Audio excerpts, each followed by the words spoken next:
ಇದೀಗ ಎಲ್ಲರ ಗಮನ ಗಾಜಾ ಪಟ್ಟಿಯಲ್ಲಿ ನಡೆಯುವ ಯುದ್ಧದ ಮೇಲೆ ಆಗಿದೆ. ಸಾವಿರಾರು ಮುಗ್ಧ ಜನರನ್ನು ವಂಶಹತ್ಯೆ ನಡೆಸುತ್ತಿರುವ ಯುದ್ಧದ ಮೇಲೆ ಇಡೀ ಜಗತ್ತು ಗಮನಹರಿಸುತ್ತಿರುವಾಗ ಆಫ್ರಿಕಾದ ಕೊಂಬಿನ ಬಳಿಯ ಕೆಂಪು ಸಮುದ್ರದಲ್ಲಿ ಏನೋ ನಡೆಯುತ್ತಿದೆ.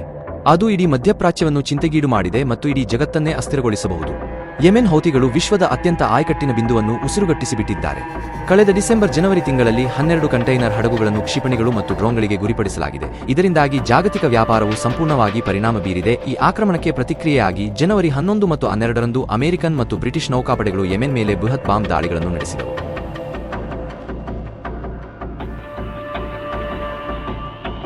ಇದಕ್ಕೆ ಪ್ರತಿಕ್ರಿಯೆಯಾಗಿ ಯೆಮೆನ್ ಹೌತಿಗಳು ಜನವರಿ 16ರಂದು ಮತ್ತೊಮ್ಮೆ ಡ್ರೋನ್ ಮೂಲಕ ಕೆಂಪು ಸಮುದ್ರದ ಮೂಲಕ ಹಾದುಹೋಗುವ ಇಸ್ರೇಲ್ನ ಮತ್ತೊಂದು ಹಡಗಿನ ಮೇಲೆ ದಾಳಿ ಮಾಡಿತು. ನಂತರ ಪರಿಸ್ಥಿತಿ ತುಂಬಾ ಉದ್ವಿಗ್ನವಾಯಿತು. ವಾಸ್ತವದಲ್ಲಿ ಇಸ್ರೇಲ್ ಗಾಜಾದ ಮೇಲೆ ದಾಳಿ ಮಾಡಿದಾಗ ಇರಾನ್ ಬೆಂಬಲಿತ ಯೆಮೆನ್ ಹೌತಿಗಳು ಹಮಾಸ್ಗೆ ಸಂಪೂರ್ಣವಾಗಿ ಬೆಂಬಲವನ್ನು ಘೋಷಿಸಿತು. ಆದರೆ ಯೆಮೆನ್ ಗಾಜಾದಿಂದ ಸುಮಾರು 2000 ಕಿಲೋಮೀಟರ್ ದೂರದಲ್ಲಿರುವ ಕಾರಣ ಹೌತಿಗಳು ನೇರವಾಗಿ ಈ ಯುದ್ಧದ ಭಾಗವಾಗಲು ಸಾಧ್ಯವಾಗಿರಲಿಲ್ಲ. ಅದಕ್ಕಾಗಿಯೇ ನವೆಂಬರ್ 2023ರಂದು ಅಧಿಕೃತವಾಗಿ ದಾಳಿ ಮಾಡುವುದಾಗಿ ಘೋಷಿಸಿದರು. ಕೆಂಪು ಸಮುದ್ರದಲ್ಲಿ ಇಸ್ರೇಲ್ಗೆ ಹೋಗುವ ಅಥವಾ ಇಸ್ರೇಲ್ನಿಂದ ಬರುವ ಅಥವಾ ಇಸ್ರೇಲಿ ಧ್ವಜವನ್ನು ಹೊತ್ತಿರುವ ಅಥವಾ ಒಬ್ಬ ಇಸ್ರಾಳಿಗನು ಇರುವ ಪ್ರತಿಯೊಂದು ಹಡಗಿನ ಮೇಲೆಯೂ ದಾಳಿ ಮಾಡಲಾಗುತ್ತದೆ. ಅದು ಇಸ್ರೇಲ್ ಗಾಜಾದ ಮೇಲಿನ ದಾಳಿಯನ್ನು ನಿಲ್ಲಿಸುವವರೆಗೆ ಈ ದಾಳಿಗಳು ಮುಂದುವರಿಯುತ್ತವೆ. ಈ ದಾಳಿಗಳಿಂದಾಗಿ ಜಾಗತಿಕ ವ್ಯಾಪಾರವು ಸಂಪೂರ್ಣವಾಗಿ ಸಮಸ್ಯೆಗೆ ತುತ್ತಾಗಲಿದೆ. ಅದಕ್ಕೆ ಕಾರಣವೆಂದರೆ ಕೆಂಪು ಸಮುದ್ರದ ಭೌಗೋಳಿಕ ನಕ್ಷೆ. ಈ ಸಂಪೂರ್ಣ ಪ್ರದೇಶವು ನಮ್ಮ ಜಗತ್ತಿಗೆ ಬಹಳ ಮುಖ್ಯವಾದ ವ್ಯಾಪಾರ ಮಾರ್ಗವಾಗಿದೆ. ಜಾಗತಿಕ ಎಕಾನಮಿ ನಡೆಯಬೇಕಾದರೆ ಸ್ಮೂತ್ ಟ್ರೇಡ್ ಚಲಿಸೋದು ಬಹಳ ಮುಖ್ಯವಾಗಿದೆ. ನಮ್ಮ ಪ್ರಪಂಚದ 80% ವ್ಯಾಪಾರವು ಸಮುದ್ರಗಳ ಮೂಲಕ ನಡೆಯುತ್ತದೆ. ಅದರಲ್ಲೂ ಕೂಡ ಈ ಕೆಂಪು ಸಮುದ್ರದ ಮೂಲಕವಾಗಿರುತ್ತದೆ. 21ನೇ ಶತಮಾನದ ಅತ್ಯಂತ ಹಾಟ್ ಮತ್ತು ಅಪಾಯಕಾರಿ ಜಿಯೋಪೊಲಿಟಿಕಲ್ ಪ್ರದೇಶವಾಗಿದೆ. ಏಕೆಂದರೆ ಇಲ್ಲಿ 2 ಚೆಕ್ ಪಾಯಿಂಟ್ಗಳಿವೆ. ಒಂದು ಈಜಿಪ್ಟ್ ಬಳಿಯ ಸೂಯೆಜ್ ಕಾಲುವೆ, ಎರಡನೆಯದಾಗಿ ಯೆಮೆನ್ ಬಳಿಯ ಬಾಬಲ್ ಮಂಡೇಬ್ ಜಲಸಂಧಿಯಾಗಿದೆ.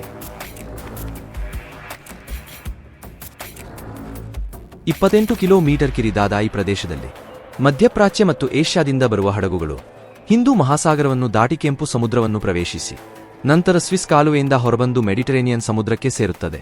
ಅಲ್ಲಿಂದ ಯುರೋಪ್ ಮತ್ತು ಅಮೆರಿಕಾವನ್ನು ತಲುಪುತ್ತದೆ. ಆದ್ದರಿಂದ ಮೂಲತಃ ಏಷ್ಯಾ ಮತ್ತು ಮಧ್ಯಪ್ರಾಚ್ಯದಿಂದ ಯುರೋಪ್ಗೆ ಸಂಪರ್ಕಿಸಲು ಇರುವ ಅತ್ಯಂತ ಶಾರ್ಟೆಸ್ಟ್ ಮಾರ್ಗವಾಗಿದೆ. ಪೂರ್ತಿ ವಿಶ್ವದ 10% ಆಯಿಲ್ ಮತ್ತು 6% ಗ್ಯಾಸುಗಳ ಸರಬರಾಜು ಈ 2 ಚೆಕ್ ಪಾಯಿಂಟ್ ಮೂಲಕ ಹಾದು ಹೋಗುತ್ತದೆ. ಸಂಪೂರ್ಣ ಆಯಿಲ್ ಮತ್ತು ಗ್ಯಾಸುಗಳು ಪರ್ಷಿಯನ್ ಗಲ್ಫ್ ಪ್ರದೇಶದಿಂದ ಸ್ಟೇಟ್ ಆಫ್ ಹಾರ್ಮುಜ್ ಜಲಸಂಧಿಯನ್ನು ದಾಟಿ ಯುರೋಪಿಗೆ ತಲುಪುತ್ತದೆ. 2022ರ ಅಂಕಿಅಂಶಗಳ ಪ್ರಕಾರ ಇಡೀ ಯುರೋಪಿನ 20% ಆಯಿಲ್ ಆಮದು ಮತ್ತು 24% ಗ್ಯಾಸುಗಳ ಆಮದು ಈ ಬಾಬೆಲ್ ಮಂಡೆಬ್ ಜಲಸಂಧಿಯ ಮೂಲಕ ಹಾದು ಹೋಗುತ್ತದೆ. ಆಯಿಲ್ ಮತ್ತು ಗ್ಯಾಸುಗಳು ಮಾತ್ರವಲ್ಲದೆ ಏಷ್ಯಾ ಮತ್ತು ಯುರೋಪಿನ ಸಂಪೂರ್ಣ ಟ್ರೇಡ್ ಕೂಡ ಈ ದಾರಿಯ ಮೂಲಕ ಕನೆಕ್ಟೆಡ್ ಆಗಿದೆ. ಚೀನಾದ 30% ಉತ್ಪಾದನಾ ಎಕ್ಸ್ಪೋರ್ಟ್ಗಳು ಇದೇ ಬಾಬಲ್ ಮಂಡೆಬ್ ಜಲಸಂಧಿಯ ಮೂಲಕ ದಾಟಿ ಯುರೋಪ್ ಮತ್ತು ಉತ್ತರ ಅಮೆರಿಕಾದ ಬಳಿ ತಲುಪುತ್ತದೆ. ಯಾವುದೇ ಕಾರಣಕ್ಕಾಗಿ ಈ ಮಾರ್ಗವನ್ನು ಬ್ಲಾಕ್ ಮಾಡಿದರೆ ಗ್ಲೋಬಲ್ ಆರ್ಥಿಕತೆಯು ಸಂಪೂರ್ಣವಾಗಿ ಕೊಲ್ಯಾಪ್ಸ್ ಆಗಲಿದೆ.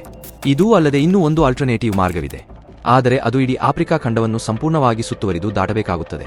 ಸ್ವಿಸ್ ಕಾಲುವೆಯನ್ನು ನಿರ್ಮಿಸುವುದಕ್ಕಿಂತ ಮೊದಲು ಈ ಮಾರ್ಗವನ್ನು ಬಳಸುತ್ತಿದ್ದರು. ಆದರೆ ಈ ಮಾರ್ಗವು ಸ್ವಿಸ್ ಮಾರ್ಗಕ್ಕಿಂತ 7400 ಕಿಲೋಮೀಟರ್ ಹೆಚ್ಚು ಕ್ರಯಿಸಬೇಕಾಗುತ್ತದೆ. ಇದರಿಂದಾಗಿ ಹೆಚ್ಚುವರಿ ಇಂಧನದ ವೆಚ್ಚವು ಅಗತ್ಯವಿದೆ. ಅದರಿಂದಾಗಿ ಯೆಮೆನ್ ಹೌತಿಗಳ ದಾಳಿಯ ನಂತರ ಈ ಹಡಗು ಕಂಪನಿಗಳು ಲಕ್ಷಾಂತರ ಡಾಲರ್ಗಳನ್ನು ಹೆಚ್ಚುವರಿಯಾಗಿ ಪಾವತಿಸಬೇಕಾಗುತ್ತದೆ. ದೊಡ್ಡ ಮೊತ್ತದ ಡಾಲರ್ಗಳ ನಷ್ಟವನ್ನು ಗಮನಿಸಬಹುದಾಗಿದೆ. ಇಲ್ಲಿಯವರೆಗೆ ಹೌತಿಗಳ ಕ್ಷಿಪಣಿಗಳು ಮತ್ತು ಡ್ರೋನ್ ದಾಳಿಗಳ ಮೂಲಕ ಹಲವು ಅಟ್ಲಾಂಟಿಕ್ ವಾಣಿಜ್ಯ ಹಡಗುಗಳು ದಾಳಿಗೆ ಒಳಪಟ್ಟಿದೆ. ಇದರಿಂದಾಗಿ ವಿಶ್ವದ 4 ದೊಡ್ಡ ಕಂಟೈನರ್ ಹಡಗು ಕಂಪನಿಗಳು ಕೆಂಪು ಸಮುದ್ರದ ಮೂಲಕ ತಮ್ಮ ಕಾರ್ಯಾಚರಣೆಯನ್ನು ನಿಲ್ಲಿಸಿವೆ. ಡೆನ್ಮಾರ್ಕ್ನ ಮಸ್ಕ್ಲೈನ್ ಮತ್ತು ಫ್ರಾನ್ಸ್ನ ಸಿಎಂಎಸ್-ಸಿಜಿಎಂ, ಜರ್ಮನಿಯ ಹ್ಯಾಪೆಗ್ ಲೋಯ್ಡ್ ಮತ್ತು ಸ್ವಿಟ್ಜರ್ಲೆಂಡ್ನ ಎಂಎಸ್ಸಿ ಇದರಲ್ಲಿ ಭಾಗಿಯಾಗಿದೆ. ಈ 4 ಕಂಪನಿಗಳು ವಿಶ್ವದಲ್ಲಿ 50% ಹಡಗು ಸಾಮರ್ಥ್ಯವನ್ನು ಹೊಂದಿವೆ ಮತ್ತು ಇತ್ತೀಚೆಗೆ ಬ್ರಿಟಿಷ್ ಪೆಟ್ರೋಲಿಯಂ ಕೂಡ ಈ ಕೆಂಪು ಸಮುದ್ರದ ಮೂಲಕ ತನ್ನ ಕಾರ್ಯಾಚರಣೆಯನ್ನು ಮುಚ್ಚುವುದಾಗಿ ಘೋಷಿಸಿದೆ ಮತ್ತು ಇನ್ನು ಕೆಲವು ಕಂಪನಿಗಳು ಈ ಬಾಯ್ಕಾಟ್ನಲ್ಲಿ ಸಂಪೂರ್ಣವಾಗಿ ಭಾಗಿಯಾಗಿದೆ. ಇದರ ನಂತರ ಯುರೋಪಿನ ಆಯಿಲ್ ಮತ್ತು ಗ್ಯಾಸ್ ಪೂರೈಕೆಗೆ ಬಲು ದೊಡ್ಡ ಅಪಾಯವನ್ನು ಕಾಯುತ್ತಿದೆ. ಹಾಗೆಯೇ ಶಿಪ್ಪಿಂಗ್ ಉದ್ಯಮಕ್ಕೆ ಮತ್ತೊಂದು ಹೊಡೆತ ಬಿದ್ದಿದೆ. ಅದರ ಜೊತೆ ಇನ್ಸೂರೆನ್ಸ್ ಕಾಸ್ಟ್ ಕೂಡ 10 ಪಟ್ಟು ಹೆಚ್ಚಾಗಿದೆ. ತೈಲ ಟ್ಯಾಂಕರ್ಗಳ ಬೆಲೆಗಳು ಕೂಡ ದುಬಾರಿಯಾಗಿದೆ. ಆದ್ದರಿಂದ ಈ ಬೆಲೆ ಏರಿಕೆಯ ಪರಿಣಾಮ ಸಾವಿರಾರು ಡಾಲರ್ಗಳ ನಷ್ಟದಲ್ಲಿ ಬರಲಿದೆ. ಈಗ ಅಮೆರಿಕ ಈ ಮಾರ್ಗವನ್ನು ಮತ್ತು ಇಸ್ರೇಲಿ ಹಡಗುಗಳನ್ನು ರಕ್ಷಿಸಲು ತೀವ್ರವಾಗಿ ಶ್ರಮಿಸುತ್ತಿದೆ. ಇದಕ್ಕಾಗಿ ಯೆಮೆನ್ ಹೌತಿಗಳ ವಿರುದ್ಧ ಕಾರ್ಯಾಚರಣೆಯನ್ನು ನಡೆಸುವಲು ಮತ್ತು ತನ್ನೊಂದಿಗೆ ಕೈಜೋಡಿಸುವಂತೆ ಅಮೆರಿಕ ಅಂತಾರಾಷ್ಟ್ರೀಯ ಸಮುದಾಯಕ್ಕೆ ಮನವಿ ಮಾಡುತ್ತಿದೆ. ಆದರೆ ಬ್ರಿಟನ್ ಹೊರತುಪಡಿಸಿ ಯೆಮೆನ್ ಹೌತಿಗಳ ವಿರುದ್ಧದ ಕಾರ್ಯಾಚರಣೆಯಲ್ಲಿ ಬೇರೆ ಯಾವುದೇ ದೇಶಗಳು ಮುಂದೆ ಬಂದಿಲ್ಲ. ಫ್ರಾನ್ಸ್, ಇಟಲಿ ಮತ್ತು ಸ್ಪೇನ್ ಹಾಗೂ ಈಜಿಪ್ಟ್, ಸೌದಿ ಅರೇಬಿಯಾ ಮತ್ತು ಯುಎಇ ಕೂಡ ಈ ಕಾರ್ಯಾಚರಣೆಯಿಂದ ನಾಪತ್ತೆಯಾಗಿದೆ. ಜಿಬೌಟಿಯಲ್ಲಿ ಮಿಲಿಟರಿ ನೆಲೆಗಳನ್ನು ಹೊಂದಿರುವ ಚೀನಾ ಮತ್ತು ರಷ್ಯಾ ಕೂಡ ಇಲ್ಲಿಯವರೆಗೆ ಎಲ್ಲವನ್ನೂ ಮೌನವಾಗಿ ನೋಡುತ್ತಿವೆ. ವಾಸ್ತವದಲ್ಲಿ ರಾಜಕೀಯ ಭಿನ್ನಾಭಿಪ್ರಾಯಗಳು ಒಂದು ಕಡೆ ಈ ತಟಸ್ಥತೆಯಲ್ಲಿ ಭಾಗಿಯಾದರೆ, ಇನ್ನೊಂದು ದೊಡ್ಡ ಕಾರಣವೆಂದರೆ ಯೆಮೆನಿ ಹೌತಿಗಳ ಡ್ರೋನ್ಗಳನ್ನು ತಡೆಯಲು ಬಲು ದೊಡ್ಡ ಮೊತ್ತವನ್ನು ಪಾವತಿಸಬೇಕಾಗುತ್ತದೆ. ವೆಸ್ಟರ್ನ್ ನೇವಿಗಳ ಆಯುಧಗಳು ಎಷ್ಟು ದುಬಾರಿ ಎಂದರೆ ಹೌತಿಗಳ ಚಿಕ್ಕ ಚಿಕ್ಕ ಡ್ರೋನ್ಗಳನ್ನು ಹೊಡೆದುರುಳಿಸೋದು ಬಲು ಕಷ್ಟದ ಕೆಲಸವಾಗಿದೆ. ಇತ್ತೀಚೆಗೆ ಫ್ರಾನ್ಸ್ ಯೆಮೆನಿ ಹೌತಿಗಳ 7 ಡ್ರೋನ್ಗಳನ್ನು ಹೊಡೆದುರುಳಿಸಲು ಬೇಕಾಗಿ ಯಾಸ್ಟೋರ್ 15 ಕ್ಷಿಪಣಿಯನ್ನು ಬಳಸಲಾಗಿತ್ತು. ಬರೀ ಒಂದು ಫ್ರೆಂಚ್ ಕ್ಷಿಪಣಿಯ ಬೆಲೆ $1 ಮಿಲಿಯನ್. ಅದರ ಮುಂದೆ ಯೆಮೆನ್ ಹುತಿಗಳ ಡ್ರೋನ್ಗಳ ಬೆಲೆ ಬರೀ $20,000. ಅಂದರೆ $1 ಮಿಲಿಯನ್ ಖರ್ಚು ಮಾಡಿ 20,000ವಿರುವ ಚಿಕ್ಕ ಡ್ರೋನ್ಗಳನ್ನು ನಿಷ್ಕ್ರಿಯಗೊಳಿಸೋದು ಯಾವುದೇ ರೀತಿಯಲ್ಲಿ ಸಮರ್ಥಿಸುವಂತದಲ್ಲ. ಅದರ ಜೊತೆ ಮತ್ತೊಂದೆಡೆ ಹೌತಿಗಳಿಗೆ ತಮ್ಮ ಡ್ರೋನ್ಗಳ ಮೂಲಕ ಹಡಗುಗಳನ್ನು ಸರಳವಾಗಿ ಗುರಿಪಡಿಸುತ್ತಿದ್ದಾರೆ. ಅದರಲ್ಲೂ ಕೂಡ ಲಕ್ಷಾಂತರ ಡಾಲರ್ಗಳು ನಷ್ಟ ಸಂಭವಿಸುತ್ತದೆ. ಆದ್ದರಿಂದ ಇದು ಹೌತಿಗಳಿಗೆ ಎಲ್ಲ ಕಡೆಯಿಂದಲೂ ಗೆಲುವಿನ ಪರಿಸ್ಥಿತಿಯಾಗಿದೆ. ಅದೇ ರೀತಿ ಹೌತಿಗಳ ಬಳಿ ಇನ್ನೂ 2 ಅತ್ಯಂತ ಶಕ್ತಿಶಾಲಿ ಶಸ್ತ್ರಾಸ್ತ್ರಗಳಿವೆ. ಅದರಲ್ಲಿ 1400 ಕಿಲೋಮೀಟರ್ ವ್ಯಾಪ್ತಿಯ ಬ್ಯಾಲಿಸ್ಟಿಕ್ ಕ್ಷಿಪಣಿಗಳಾಗಿವೆ. ಇದು ಈ ವ್ಯಾಪ್ತಿಯೊಳಗೆ ನೆಲದ ಮೇಲಿನ ಎಲ್ಲವನ್ನೂ ಗುರಿಯಾಗಿಸಬಹುದು. ಮತ್ತು ಎರಡನೆಯದಾಗಿ 40 ರಿಂದ 800 ಕಿಲೋಮೀಟರ್ ವ್ಯಾಪ್ತಿಯನ್ನು ಹೊಂದಿರುವ ಆಂಟಿಶಿಪ್ ಕ್ರೂಸ್ ಕ್ಷಿಪಣಿಗಳು. ಇದು ಯಾವುದೇ ಹಡಗನ್ನು ಅತ್ಯಂತ ನಿಖರವಾಗಿ ಗುರಿಯಾಗಿಸಬಹುದು. ಮತ್ತು ಈ ಬ್ಯಾಲಿಸ್ಟಿಕ್ ಕ್ಷಿಪಣಿಗಳು ಪಾಶ್ಚಿಮಾತ್ಯ ಶಸ್ತ್ರಾಸ್ತ್ರಗಳಿಗೆ ಹೋಲಿಸಿದರೆ ತುಂಬಾ ಅಗ್ಗವಾಗಿವೆ. ಆದುದರಿಂದ ಇದು ಅತ್ಯಂತ ಸಂಕೀರ್ಣವಾದ ಸಂಘರ್ಷವಾಗಿ ಮಾರ್ಪಟ್ಟಿದೆ ಮತ್ತು ಅನೇಕ ದೇಶಗಳು ಇದರ ಭಾಗವಾಗಲು ಬಯಸುವುದಿಲ್ಲ. ಭಾರತವು ನ್ಯೂಟ್ರಲ್ ಆಗಿದೆ. ಈ ದಿಗ್ಬಂಧನವು ಈಜಿಪ್ಟ್ ಮೇಲೆ ಬಹಳ ನಕಾರಾತ್ಮಕ ಪರಿಣಾಮ ಬೀರುತ್ತದೆ, ಏಕೆಂದರೆ ಇದು ಸ್ವಿಸ್ ಕಾಲುವೆಯ ಮೂಲಕ ಹಾದುಹೋಗುವ ಹಡಗುಗಳಿಂದ ವಾರ್ಷಿಕವಾಗಿ $10 ಬಿಲಿಯನ್ ಗಳಿಸುತ್ತದೆ. ಎಲ್ಲಾದರೂ ಈ ಕಂಟೈನರ್ಗಳು ಆಫ್ರಿಕಾದ ಮಾರ್ಗದಲ್ಲಿ ಹೋದರೆ ಈಜಿಪ್ಟ್ನ ಆರ್ಥಿಕತೆಗೆ ದೊಡ್ಡ ಹೊಡೆತ ಬೀಳಲಿದೆ. ಸೌದಿ ಅರೇಬಿಯಾ ಇಲ್ಲಿಯವರೆಗೆ ಮೌನವಾಗಿದೆ, ಯಾಕೆಂದರೆ 2015 ರಿಂದ ಯೆಮೆನ್ ಹೌತಿಗಳ ವಿರುದ್ಧ ಹೋರಾಡುತ್ತಿದ್ದರು. ಇತ್ತೀಚೆಗೆ ಸೌದಿ ಅರೇಬಿಯಾ ತನ್ನ ಅಪ್ರೋಚನ್ನು ಬದಲಾಯಿಸಿಕೊಂಡಿದೆ. ಸೌದಿ ಅರೇಬಿಯಾ ಇತ್ತೀಚೆಗೆ ಯೆಮೆನ್ ನಾಯಕತ್ವದೊಂದಿಗೆ ಶಾಂತಿ ಟ್ರೀಟಿಗೆ ಸಹಿ ಹಾಕಿಕೊಂಡಿದೆ.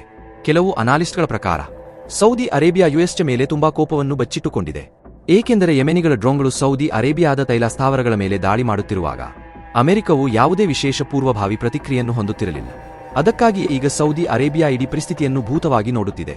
ಮತ್ತೊಂದೆಡೆ ಹೌತಿಗಳ ಮೇಲೆ ಸಂಪೂರ್ಣ ಪ್ರಮಾಣದ ದಾಳಿ ನಡೆಸಲು ಯುಎಇ ಅಮೆರಿಕದ ಮೇಲೆ ಒತ್ತಡ ಹೇರುತ್ತಿದೆ. ಯುಎಇ ಯೆಮೆನ್ನಲ್ಲಿ ಹೌತಿ ವಿರೋಧಿ ಗುಂಪನ್ನು ಬಹಳ ಬೆಂಬಲಿಸುತ್ತದೆ ಮತ್ತು ಕಳೆದ ಕೆಲವು ವರ್ಷಗಳಿಂದ ಯುಎಇ ಯೆಮೆನ್ನಲ್ಲಿ ಹೆಚ್ಚಿನ ಆಸಕ್ತಿಯನ್ನು ತೆಗೆದುಕೊಳ್ಳಲು ಶ್ರಮಿಸುತ್ತಿದೆ. ಇದಕ್ಕೆ ಮೂಲ ಕಾರಣ ಯೆಮೆನ್ನಲ್ಲಿ ಪತ್ತೆಯಾದ ಬೃಹತ್ ತೈಲ ನಿಕ್ಷೇಪಗಳು.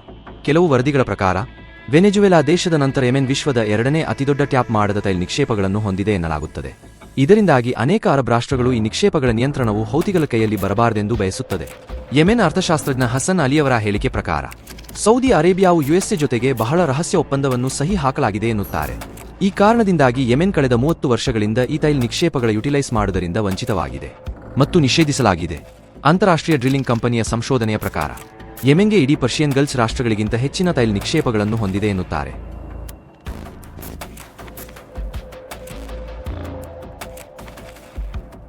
ಜನವರಿ 2013ರಲ್ಲಿ ಸ್ಕೈ ನ್ಯೂಸ್ ಮಾಡಿದ ವರದಿಯ ಪ್ರಕಾರ ಯೆಮೆನಿಗಳ ಬಳಿ ಬರೋಬ್ಬರಿ 34 ತೈಲ ನಿಕ್ಷೇಪಗಳಿವೆ. ಅವೆಲ್ಲವೂ ಅಲ್ ಜಾಫ್ ಪ್ರಾಂತ್ಯದಲ್ಲಿವೆ. ಈ ನಿಕ್ಷೇಪಗಳನ್ನು ಎಲ್ಲಾದರೂ ಬಳಸಿಕೊಂಡರೆ ಸೌದಿ ಅರೇಬಿಯಾದ ತೈಲಗಳ ಎಕ್ಸ್ಪೋರ್ಟ್ಗಳಿಗೆ ಭಾರಿ ನಷ್ಟವನ್ನು ಅನುಭವಿಸಲಿದೆ. ಇದೆಲ್ಲವನ್ನು ಗಮನಿಸಿ ಯೆಮೆನಿಗಳು ಸೌದಿ ಅರೇಬಿಯಾದ ಪ್ರಸ್ತುತ ಪರಿಸ್ಥಿತಿಯನ್ನು ಅತ್ಯಂತ ದುರ್ಬಲ ಎಂದು ಭಾವಿಸುತ್ತಾರೆ ಮತ್ತು ತುಂಬಾ ದೊಡ್ಡ ತಪ್ಪಿತಸ್ಥೆ ಎಂದು ಕರೆಯುತ್ತಾರೆ. ತನ್ನ ಸ್ವಂತ ಲಾಭಕ್ಕಾಗಿ ಯೆಮೆನಿಗಳ ಮಧ್ಯೆ ಸಿವಿಲ್ ವಾರ್ ಅಂತರ್ಯುದ್ಧವನ್ನು ಪ್ರಮೋಟ್ ಮಾಡಲಾಗಿತ್ತು. ಆದರೆ ಈಗ ಯೆಮೆನಿಗಳು ಬಹಳ ಜಾಗೃತರಾಗಿದ್ದಾರೆ. ಇದೇ ಕಾರಣಕ್ಕೆ ಇಡೀ ಜಗತ್ತು ಅನೇಕ ವರ್ಷಗಳಿಂದ ಯೆಮೆನಿಗಳನ್ನು ನಿರ್ಲಕ್ಷಿಸುತ್ತಿದ್ದವು.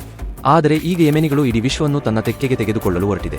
ಇದೀಗ ಅನೇಕ ವಿಶ್ವಶಕ್ತಿಗಳು ಕೈಲಾಗದ ಮೈಪರಿಚಿಕೊಂಡಂತೆ ಸ್ತಬ್ಧವಾಗಿದೆ. ಇದರ ಜೊತೆ ಹೌತಿಗಳು ಇನ್ನೂ ಒಂದು ಬೆದರಿಕೆಯನ್ನು ಒಡ್ಡಿದ್ದಾರೆ.